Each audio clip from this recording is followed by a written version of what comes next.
Hello guys, welcome back. As I'm looking into the market and what is happening today, I'm seeing a company that is actually trending pretty much. It's being discussed quite a lot. It's called Deere and Company, I believe. I actually don't know of this company, yet I do know that it is trending currently, and this is why I wanted to take a look in case it's an interesting company here.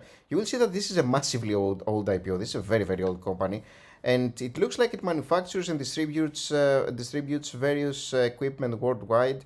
Four segments: production and precision agriculture, small agriculture and turf, construction and forestry, and financial services. A very interesting one, different than the usual. And I'm wondering why it is trending and what kind of financials the company has. It's being discussed quite a bit, as you'll see. A lot of articles here, and a lot of them are recent. May 19th, May 18th. Look at them. There's quite a few being talked about right now. And they are talking about the earnings report, the fact that Deere stock is overlooked. Very interesting. And I want to take a little bit of an interesting and detailed look in the company here. So let's start by taking a look at the stock analysis chart and what is going on with the key metrics of the company. You will see that it is down about 18%. It's a farm and heavy construction machinery industry stock, which may actually be an interesting one in case there is a recession. This could still potentially do well if we're talking about farm machinery here. And if you take a look at the 5-year chart, it's a very nice growth here from about 122, 119 actually here, to 440 at some point, and 366 right now. So quite well. And if you take a look at the very long chart, you will see that the company has been crashing it over the years, doing better and better. So this makes me interested in this one, very interested. Let's start by taking a look at the P/E ratio, which is 20.3. It's a little bit elevated, but we'll see whether the actual price of the stock is elevated too. It's a $112 billion company. It's a very big company, by the way. I'm actually surprised that I haven't heard about it. And a price to free cash flow ratio of 21.8, and at some point it was negative, but right now it's relatively low. A little bit, we would like to get it at a little bit of a lower price to free cash flow, but we'll see. Outstanding shares that are going down, which means that the company is buying back some shares, not much, but still going down is a good thing. Some total liabilities compared to the free cash flow, we will examine that. It would take about 13 years of last year's free cash flow to pay back all the total liabilities. Probably a little bit of a debt leveraged company here. 46% revenue growth. Again, a very nice figure concerning because of the fact that the company has been having great absolute revenue numbers here, and I'm talking about large numbers too. It's actually great to see that they're growing at that high pace, really, and doing 30 billion and then 44 in about 4 or 5 years. That's actually pretty good, because again, we're talking about high absolute numbers to begin with. Net income growth that also keeps increasing very nicely, and free cash flow growth even more than this one. Explosive. Total equity growth that is increasing as well. So very good news about the company's key metrics here. As I would expect, debt to equity ratio that is a little bit elevated. It looks like the company may be having some extra debt here, which probably reinforces the return on equity, because remember that return on equity is how much you are making over your total equity. So yeah, if total equity is less, then you can actually increase this number. Now, the dividend yield that the company is paying is 1%, 1.1%. The payout ratio is 24%, and in terms of the net income, 22%. This matters more. 24% is very healthy, easily payable by the company. But as always, let's take a look at the dividend history, because it matters as well. Very nice story here. Dividends increasing pretty much annually and quarterly, really.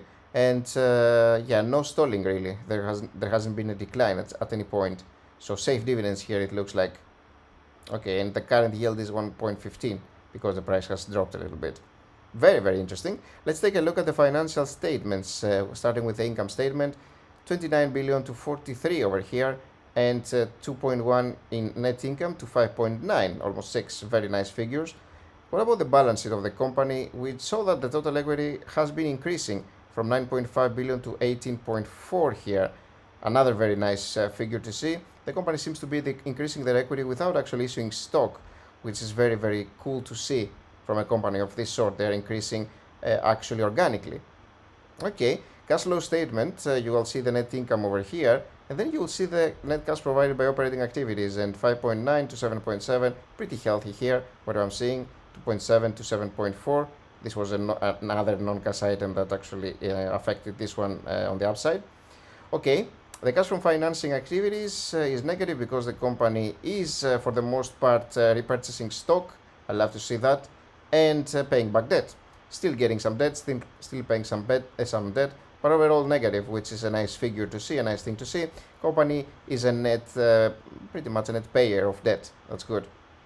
And the cash is about the same, than similar to what it used to be back in 2017. That's of course not necessarily bad. It's actually a little bit less over here. They could be doing it on purpose, just getting a little bit more debt, because debt can be used to leverage operations. So I'm not against that, as long as the company is solvent. A nice way to figure whether the company is solvent is what I'm doing with a free cash flow. 5.14 billion in free cash flow here. And you can always actually correlate that to the long-term debt that the company has, for example. So you can go to the cash flow statement and examine the long-term debt, 32 or 33 billion here, and notice that this is about 6 times free cash flow for last year, which is fair.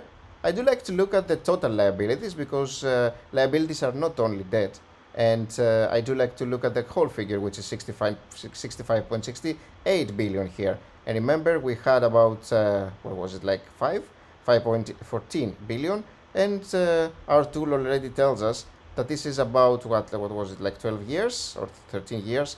It's about 12.8 years of free cash flow required to pay all the total liabilities. That's quite a lot. So there is substantial total liabilities compared to the free cash flow that the company generates.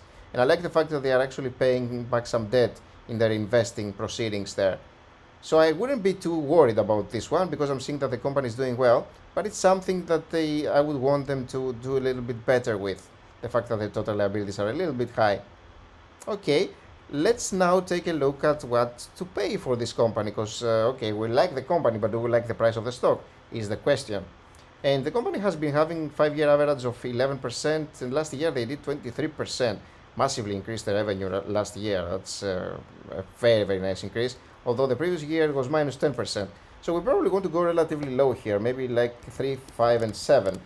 And the net income margins are pretty much the same every year, a nice thing to see. So we're gonna go 6, 8, and 10 over here. And the free cash flow margin, you will see it used to be negative at some point because the company wasn't generating free cash flow. As they start to do that, they are going to be near 80, 90, or 100%, something of that sort. I'm gonna go this way, 80, 90, and 100, and an annual return of 13% is what I typically want to be making out of my stocks, single stocks that is. And if I hit calculate, let's see what we're getting here. Okay, so we're a little bit far from what we'd like to get, as I would kind of expect here. The company is nice, but it's still a little bit overpriced, and so I'd like to get it at a steeper discount, probably near this value here is where I'd like it to be. And I wasn't too conservative, as you noticed. I mean, these growth numbers and these margins are very fair based on what the company has been doing. Maybe the net income margin is a little low to be actually more fair. So I can even go 8, 10, and 12 here. This makes maybe a little bit more sense based on what the company has been doing on average. And if I hit calculate on this one, then we're getting a little bit of a better price, but still we are in the red here. So I wouldn't buy this company, but I like what I'm seeing about it. So if it was at a much lower price, and it could happen in this market, so be cautious, be wary. If it drops significantly, then I may be interested in this one, because I do like what I'm seeing in terms of the finances. It's a very interesting one. Okay, so thank you for watching this video. I hope you enjoyed. I guess a little bit of a curious company. I wanted to take a look because it is being discussed a lot, as I'm seeing on the boards and everything. And so I wanted to make a video about it. Let me know what you think, and please leave a like and subscribe if you're not a subscriber already. And remember, you can become a Patreon by taking a look at myinvestorsheaven.com. You will find a link to our Patreon page, and you can become a patron and gain access to this tool, unlimited access pretty much. Thank you for watching the video. In the meantime, take a look at this one that I made earlier about Cisco, which is down today quite substantially. Thanks again. I'll see you soon, guys. Bye.